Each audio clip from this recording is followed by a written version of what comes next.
Au plaisir de vous retrouver, chers téléspectateurs. Bonsoir et merci pour votre confiance placée à Star 21 TV pour vous informer. À la une de l'actualité nationale, le FNDC appelle à de nouvelles mobilisations de rue à partir du 29 septembre 2020 à Conakry et en Provence. C'est une décision prise par des responsables du Front au sortir d'une plénière tenue ce mercredi même, 16 septembre 2020, à leur siège. Les Échos, c'est dans ce journal. Et puis, la décision du président Alpha Condé de proroger l'état d'urgence sanitaire d'un mois provoque des mécontents à Conakry. Des jeunes ont manifesté par endroits dans les quartiers pour exiger la levée définitive de l'état d'urgence en Guinée. Les réactions, c'est dans cette édition d'information. Une courte pause, puis la suite.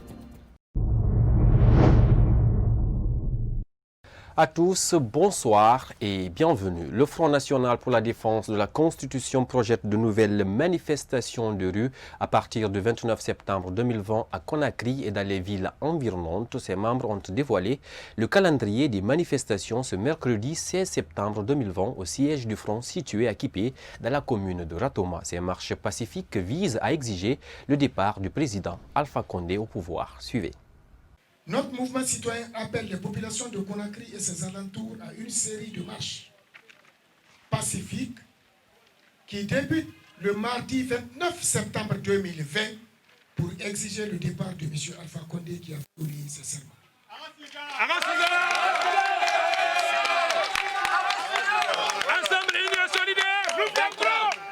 Le FNDC invite le peuple de Guinée à se mobiliser massivement dans la plus grande responsabilité citoyenne pour répondre à cet appel de la nation. Nous sommes prêts. Aussi longtemps que le dictateur Alpha Condé s'accrochera au pouvoir, le combat du FNDC pour l'alternance et l'état de droit ne prendra pas fin.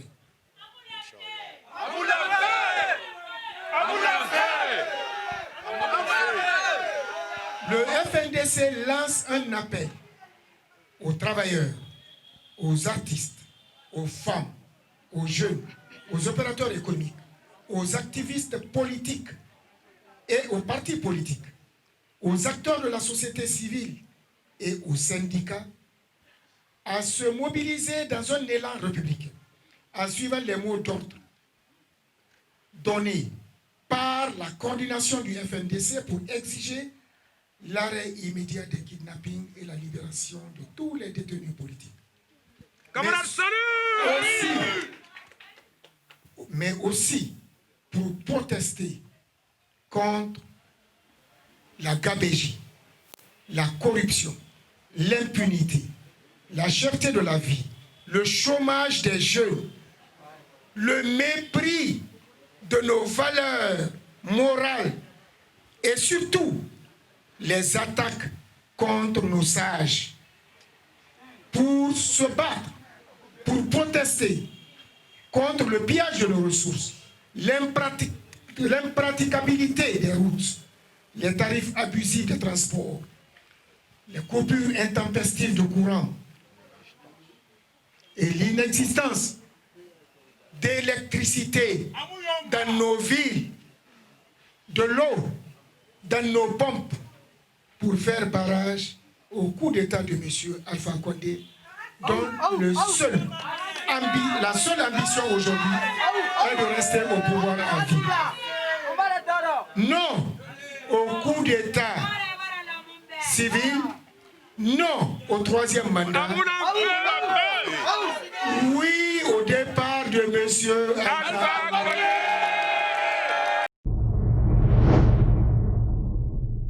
Le secrétaire fédéral de l'UFDG de Bouquet demande à la CENI de reprendre l'opération de révision des listes électorales afin d'obtenir un fichier normal. En même temps, Mamadou Safaïou Diallo demande à sa formation politique de se retirer de la course pour le fauteuil présidentiel du 18 octobre 2020. Suivez. Reprenez le recensement 10 000 fois. S'il y a plus d'électeurs à Conakry, à Matoto qu'à Dixine, faites 1000 fois, il y aura plus d'électeurs à Matoto qu'à Dixine. C'est ça la réalité, c'est ça le factuel. La région administrative de Cancan, si vous prenez notre pays, à part Conakry qui attire des gens, tous les citoyens guinéens aujourd'hui en âge de chercher de l'argent sont attirés par la recherche de l'or et sont dans la zone de Sikiri, de Kouroussa, de Mandiana. Et toutes ces zones aurifères sont dans la région administrative de Kankan. Il y a quelques années derrière nous, la région de Zérékoré était beaucoup plus importante en termes d'électorat que la région de Kankan. Pourquoi? Zérékoré attirait beaucoup de monde. Il y avait des réfugiés, mais c'était une zone en pleine expansion commerciale. La ville de Guékédou était l'une des villes les plus peuplées en Guinée. Mais après les agressions, Guékédou est telle qu'elle est aujourd'hui. Les jeunes en âge de chercher l'argent quittent partout en Guinée, de la Basse-Côte, de la forêt, du Fouta et même d'autres régions en Haute-Guinée pour aller dans cette zone-là. Et ces citoyens, c'est un droit pour eux de se faire recenser.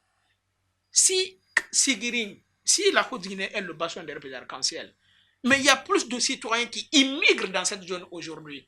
Cela doit constituer une raison pour un citoyen qui a sa tête, qui a toute sa tête, qui a son esprit, qui a tout son esprit pour demander la reprise d'un recensement, comme si on recense selon le gré d'une formation politique. C'est la loi qui règle totalement cette question et entièrement.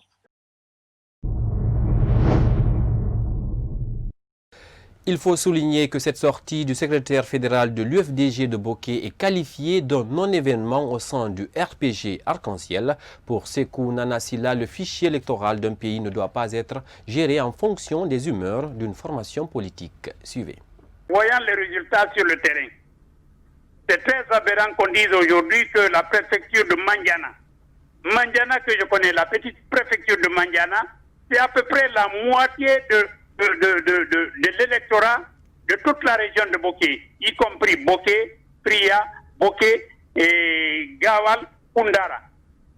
Donc c'est très aberrant qu'on dise encore que Kankan c'est à peu près la somme de nombre d'électeurs de Bokeh, Labé et Gawal.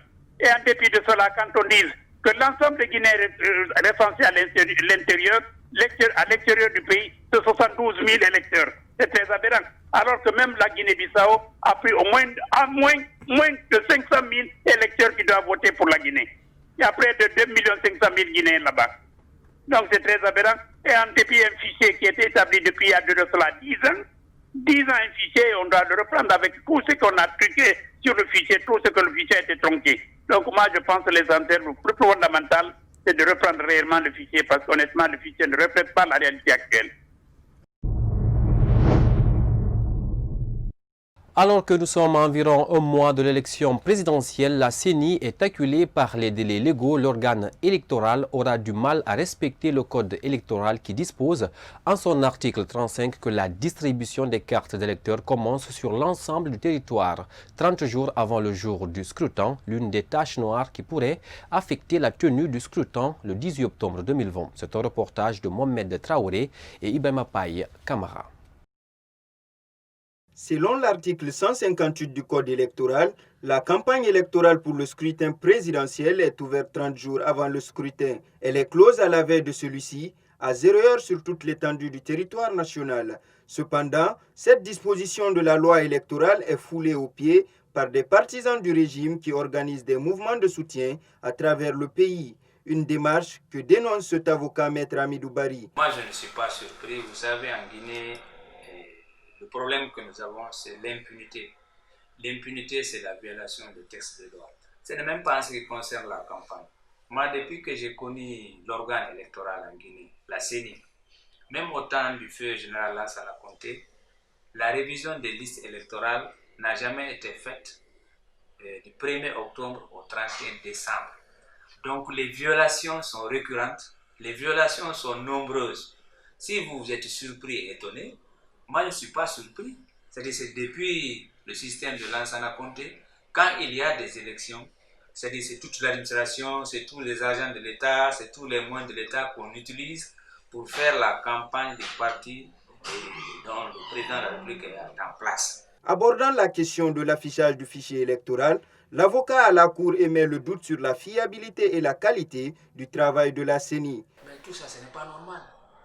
Je vous dis que même d'abord la révision, la CENI, aucun membre de la CENI ne peut rapporter la preuve que il y a une révision normale du 1er octobre au 31 décembre. Ça, c'est plus de 20 ans. On n'a jamais fait. Mais à plus forte raison afficher des listes. Peut-être on aura les listes après 2 semaines de campagne, ou 3 semaines, ou bien 3 jours avant le vote. Tout ça, ce n'est pas normal. On suspecte.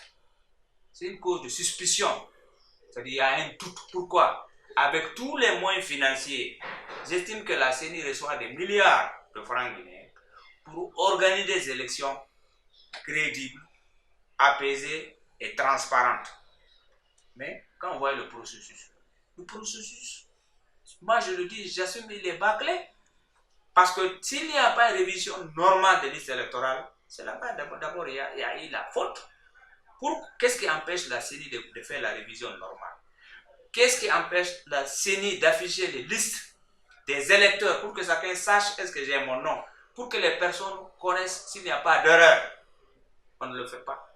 Mais je crois que c'est fait à dessein. Vous savez, en Guinée, tout est fait à dessein pour que le plus souvent le pouvoir en place gagne les élections. Pour un bon déroulement du processus électoral, les acteurs de la société civile guinéenne militent pour le respect des règles et principes édictés pour sauver la nation guinéenne.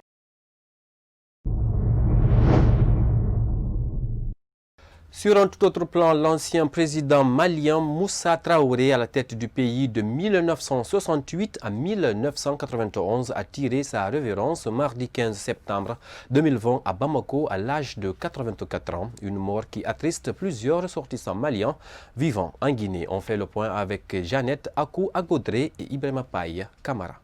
Bon, ambe jeka doke Moussa Traoré ala kahinala. Ayan ko kiti muna ala ko nogaye ala ka fara silame suka ya rabbi anna fana bata je muna ala ka nogo ani silame dembe ambe doke anga président ko Moussa Traoré. La communauté malienne vivant en Guinée compatit à la douleur de la famille éplorée de l'ancien président du Mali, Moussa Traoré. Ces ressortissants maliens se souviennent de leur président entre 1968 et 1991. Bon, le président Moussa, c'est un bon. Hein. Il était bien. Les moments que son pouvoir là, il était bien. On va prier du bon Dieu pour que là-bas, vraiment, les routes, ça va être propre là-bas. Vraiment, on fait les doigts pour lui. Selon cet autre Malien de Guinée, c'est Moussa Traoré qui a fait la promotion du bassin Bamako à travers le continent africain. En tout cas, c'est un monsieur qui a aimé l'Afrique beaucoup, avec sa tradition. Mais quand tu vois Moussa Traoré, c'est lui-même qui a mis les valeurs des bassins en Afrique ici. Parce que c'est toujours traditionnel avec ces trois pièces-là. Quand tu vois ces 3 pièces, tu vois que là c'est un président malien. Même l'Occident, il portait ses habits traditionnels basins là-bas. L'Afrique et le Mali ont perdu un grand homme. Vraiment, c'est un panafricain. Vraiment, on prie Dieu, les gars ne prient de son paradis. Pour mémoire, le 19 novembre 1968, à 32 ans, il participe à un coup d'État militaire qui renverse le père de l'indépendance du Mali, le président Modibo Keïta. Il prend ainsi la tête du Comité militaire de libération nationale, CMLN, puis devient chef de l'État. Alors que certains espéraient voir les civils revenir au pouvoir, il fait adopter en 1974 une nouvelle constitution qui installe la Seconde République. Je vous le disais au sommaire, le président guinéen a prorogé l'état d'urgence sanitaire pour une durée d'1 mois dans une ordonnance lue mardi 15 septembre 2020. Dans la soirée, le chef de l'État a reconduit l'état d'urgence sanitaire pour une durée de 30 jours à compter de ce 16 septembre 2020. Une nouvelle mesure qui provoque des remous et des mécontents à Conakry. C'est un commentaire de Ibrahima Bari. C'est un nouvel espoir déçu par de nombreux Guinéens qui s'attendaient à la levée de l'état d'urgence sanitaire. Le président Alpha Condé a décidé de proroger une nouvelle fois cette situation exceptionnelle pour 1 mois. C'est une ordonnance rendue publique mardi soir 15 septembre 2020 à la télévision nationale qui a annoncé cette décision. Cette nouvelle prorogation de l'état d'urgence sanitaire en vigueur depuis le 26 mars 2020 en Guinée intervient à la veille de l'ouverture de la campagne présidentielle du 18 octobre prochain. Cette prorogation de l'état d'urgence sanitaire pour un mois suscite de la colère des citoyens à Conakry. Peu après l'annonce de la nouvelle, des échauffourées ont éclaté dans certains quartiers. Ce mercredi 16 septembre 2020, des jeunes ont pris d'assaut la circulation au niveau de la T1 pour protester contre cette décision du président Alpha Condé. Selon nos sources, c'est aux environs de 23 heures que cette manifestation a commencé. Plusieurs jeunes en colère ont érigé des barricades et brûlé des pneus sur la transversale numéro 1 reliant le carrefour Concasseur sur la route Le Prince, au carrefour Condé-Bougny sur la route Fidel Castro. Ils protestaient ainsi contre la décision du chef de l'État guinéen de proroger d'un mois l'état d'urgence sanitaire, en vigueur depuis 6 mois maintenant. Ces jeunes motivent leur décision d'occuper la rue par la situation exceptionnelle sanitaire qui continue à étouffer économiquement les citoyens, surtout le coût élevé du transport. Depuis le début de l'état d'urgence sanitaire, les frais de transport ont doublé au niveau de plusieurs axes routiers avec un nombre de passagers limité à 3 par véhicule. Pire, ceux qui travaillent la nuit ont vu leurs activités perturbées à cause du couvre-feu qui s'étend de 0 h à 4 h du matin. Les bars, motels et nightclubs qui emploient des milliers de jeunes sont fermés depuis 6 mois environ. Aux dernières nouvelles, les forces de l'ordre ont intervenu pour disperser les manifestants à coups de gaz lacrymogène.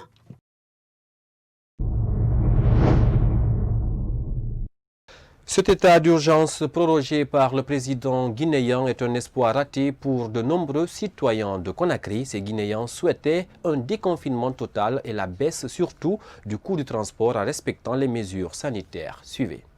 Avec le plan du gouvernement, rien ne marche. On souffre.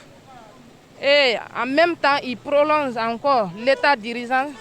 C'est que c'est pour nous paralyser. Il n'a qu'à voir d'abord le problème de transport. Le transport nous fatigue. Ça nous fatigue vraiment. Quitter de Somfonia jusqu'à Madina, il faut payer 20 000. Je pense que c'est une décision du président de la République, mais que beaucoup n'apprécient pas. Personnellement, je n'apprécie pas. Parce qu'après 6 mois de confinement, j'estime qu'on est vraiment à un stade où la maladie a beaucoup ralenti. Il ne faut pas perdre de vue le fait que les gens déjà psychologiquement se sont débarrassés de cette idée de maladie de coronavirus. Nous sommes fatigués de cette prorogation faite par le président de la République.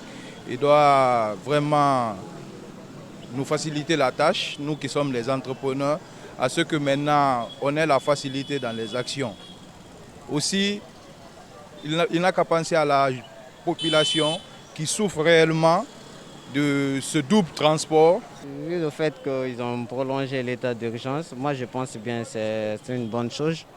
Au fait qu'il y a l'épidémie qui est là jusqu'à présent, on n'a pas eu à vaincre l'épidémie. Et moi je pense que c'est une bonne chose et c'est bien le fait qu'ils ont prolongé l'état d'urgence. Ouais. Vraiment l'état d'urgence là, je ne vois pas ça des choses comme concrètes pour le pays. Non seulement les gens se plaignent trop, et ça fait plus de 6 mois et le confinement est en train de ravager les gens. Non seulement les policiers qui sont laissés au bord de la route, ça peut être trop des gens, il accuse tellement des gens parce qu'on peut te trouver comme ça porté et l'année est sortie, on te dit vraiment qu'il y a une infraction. Bon, moi, tout mon souhait pour ça, bon, je pensais bien qu'il allait lever il allait livrer les gens pour non seulement le transport, le taxi, bon, ça va rester le bavette. Moi, ma pensée, c'était ça. Bon, ça m'a étonné. Il a prolongé encore de plus 1 mois. C'est trop pour les gens. Les gens souffrent. Bon, ce qui était plus bon, il livre les gens, le confinement, et ça va rester le bavette. Moi, mon souhait, c'était ça. Bon, moi, je dirais 1 mois, c'est trop. Vu la conjoncture du pays. Parce qu'actuellement, ça ne va pas. Ça ne va pas du tout. Donc, 1 mois quand même, c'est trop. Parce que le gouvernement en place et les opposants, il faut leur regroupement. Donc là, on ne peut pas les empêcher. Est-ce qu'eux aussi, ils pourront nous dire qu'ils ils ont pris les précautions. Cela est archi faux. Toujours volet santé dans ce journal, le tabac cause 21 maladies chroniques dont l'asthme, le diabète et le dysfonctionnement érectile. Les fumeurs ont une probabilité plus élevée de développer ou d'aggraver des problèmes de santé psychologique comme l'anxiété, la dépression ou encore la nervosité. C'est un reportage de Noumousso Doumbouya et Alassane Souma.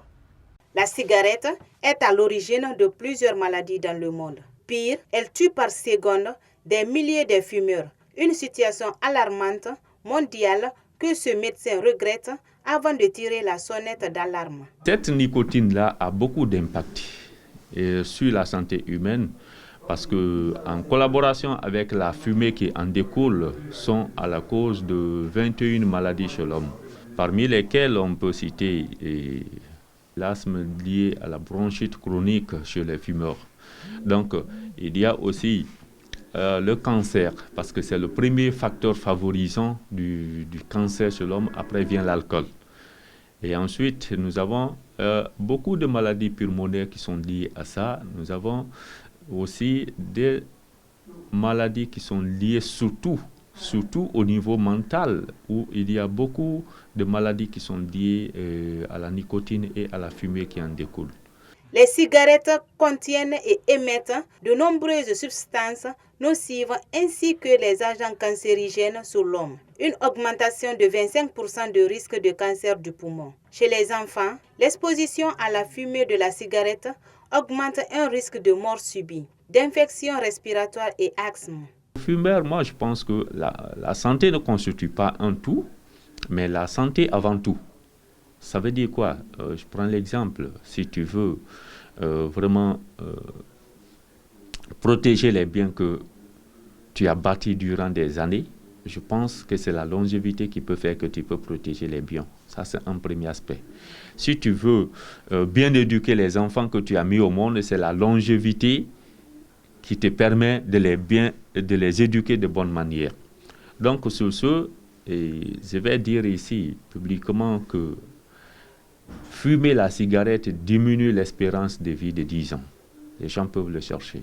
Selon des spécialistes de la santé publique, les consommateurs de tabac, cigarettes, pipes à eau sont sans doute plus vulnérables face à la COVID-19, car lorsque l'on fume, les doigts et potentiellement les cigarettes contaminées sont en contact avec les lèvres, ce qui augmente la possibilité de transmission de virus de la main à la bouche.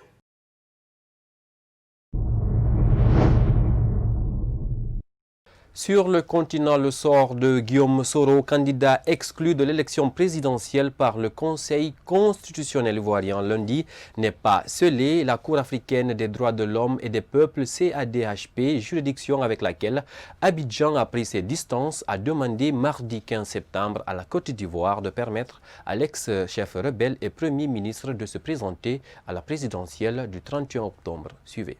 La Cour africaine des droits de l'homme et des peuples ordonne à l'État de prendre toutes les mesures nécessaires en vue de lever immédiatement tous les obstacles empêchant Guillaume Soro de jouir de ses droits d'être élu notamment lors de la présidentielle d'octobre 2020. Selon le texte de l'ordonnance publiée sur son site internet, alors que le Conseil constitutionnel ivoirien a jugé la candidature de Guillaume Soro irrecevable lundi. La Côte d'Ivoire a retiré sa déclaration de compétence à la Cour, dont le siège est à Achoura en avril 2020. Ce retrait était justement intervenu après que la Cour ait ordonné de suspendre les procédures judiciaires à l'encontre de Guillaume Soro qui l'avait saisi. Lundi, le Conseil constitutionnel ivoirien a refusé 40 des 44 candidatures à la présidentielle d'octobre, dont celle de Guillaume Soro et de l'ancien président Laurent Gbagbo. Elle a en revanche validé la candidature à un troisième mandat controversé du président sortant Alassane Ouattara. Guillaume Soro a été condamné mardi à 20 ans de prison pour recel de détournement de deniers publics. Il est aussi accusé de tentative d'insurrection. Abidjan avait accusé la Cour de porter atteinte à la souveraineté de la Côte d'Ivoire, à l'autorité et au fonctionnement de la justice et de saper les bases de l'état de droit par l'instauration d'une véritable insécurité juridique. Saisie par l'opposition, La Cour africaine avait également demandé l'année dernière à la Côte d'Ivoire de réformer sa commission électorale en vue de la présidentielle. Les autorités avaient été très lentes avant de mettre en place une réforme critiquée par l'opposition qui avait à nouveau saisi la Cour. Mardi, le Parti démocratique de Côte d'Ivoire de l'ancien président Ali Konan-Bédié, dont la candidature a été validée et qui s'annonce comme le principal adversaire du président Ouattara, a déclaré mardi qu'il ne participera pas aux élections des bureaux des commissions électorales locales le 15 septembre. Depuis des mois, l'opposition remet en cause la commission électorale, l'accusant d'être inféodée au pouvoir. La crainte de violences meurtrières à l'approche du scrutin du 31 octobre est forte. 10 ans après la crise née de la présidentielle de 2010, qui avait fait 3000 morts après le refus du président Laurent Gbagbo de reconnaître sa défaite électorale face à Alassane Ouattara. C'est la fin de cette édition d'information. Merci à tous de votre aimable attention. Mais avant de vous quitter, je vous invite à suivre la rubrique Écho dans la Cité, une rubrique qui donne la possibilité aux citoyens de s'exprimer sur les sujets brûlants de l'actualité sociopolitique guinéenne. Au revoir.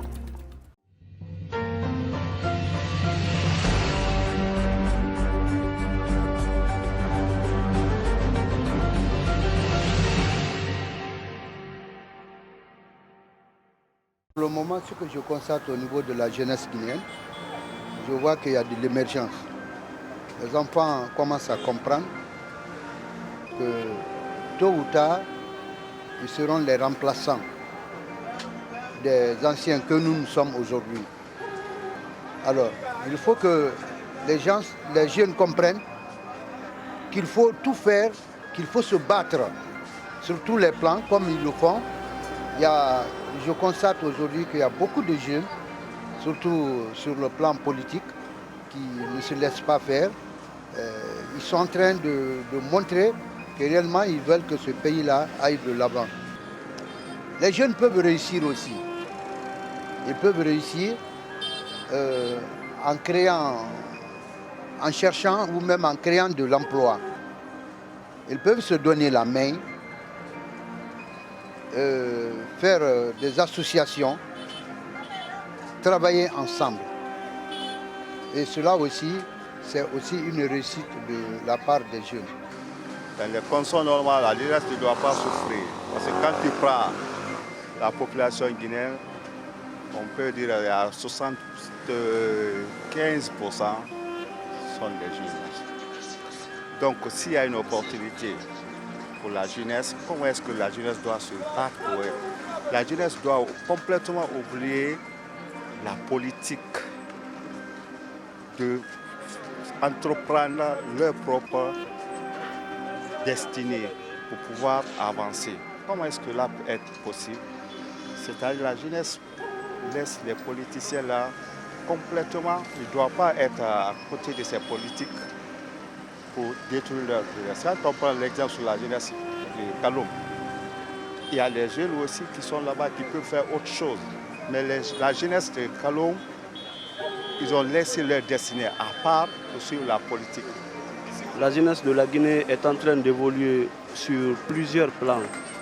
Quand nous prenons par exemple sur le plan de la gouvernance locale et administrative, les jeunes sont impliqués partout. Parce que quand nous constatons dans nos communautés aujourd'hui à l'intérieur de Conakry, les jeunes sont impliqués partout. Par exemple, il y a des jeunes actuellement maires dans les communes rurales, dans les communes urbaines et il y a des jeunes députés aussi. Si nous prenons l'exemple au niveau du gouvernement guinéen, par exemple, il y a des jeunes qui sont ministres aujourd'hui. Je peux prendre l'exemple sur les Moustapha Naïti, qui sont jeunes, ils sont ministres, les Badra Kouni. Il y a plusieurs jeunes qui ont pris leur destinée en main, qui sont là à rehausser le rang social, économique de notre pays, qui s'investissent. Il y a des jeunes aussi qui sont là à mobiliser réellement leur communauté afin d'apporter un grain de sel par rapport au développement de notre pays. Voilà, moi, mon avis est très simple. Je demande d'abord à la jeunesse d'accepter d'être formée.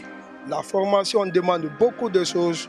Si nous prenons par exemple l'exemple sur les autres pays tels que le Sénégal, la France, le président français, il est jeune, il a accepté de se former pour qu'il arrive là où il est comme ça.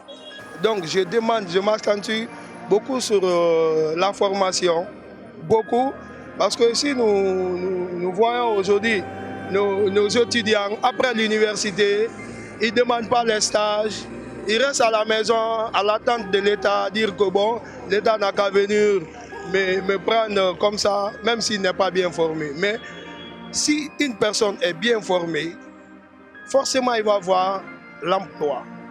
Je demande beaucoup la formation. Moi, mon avis sur la réussite sur la jeunesse guinéenne, c'est qu'il y a beaucoup de jeunes actuellement qui se battent pour le pays. Et il y a d'autres aussi, c'est le contraire. Parce que je vois des jeunes aujourd'hui qui refusent même d'étudier. Et ça, c'est anormal.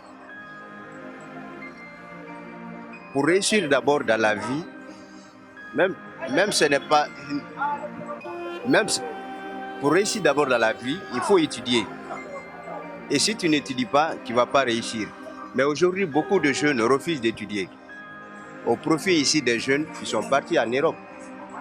Et on peut réussir en Guinée ici et réussir. On peut rester ici et réussir. Parce que je vois beaucoup de jeunes acteurs actuellement en Guinée. Donc, et si vous calculez, après 2020 ou 2025, il y aura beaucoup de jeunes ministres. Maintenant, il y aura beaucoup de jeunes encore candidats aux élections présidentielles. Ça veut dire qu'après 2030, ces vieux-là vont tous disparaître. Et la jeunesse va s'imposer. Dans les années 2030, 2035, ça sera maintenant le temps des jeunes. Nous les jeunes, il n'y a pas de travail ici, il n'y a rien. Le sortie des FMDC, c'est normal. C'est pour tout le monde. Les Guinéens. Mes mamans, les vieilles sont souffert, tout le monde souffert.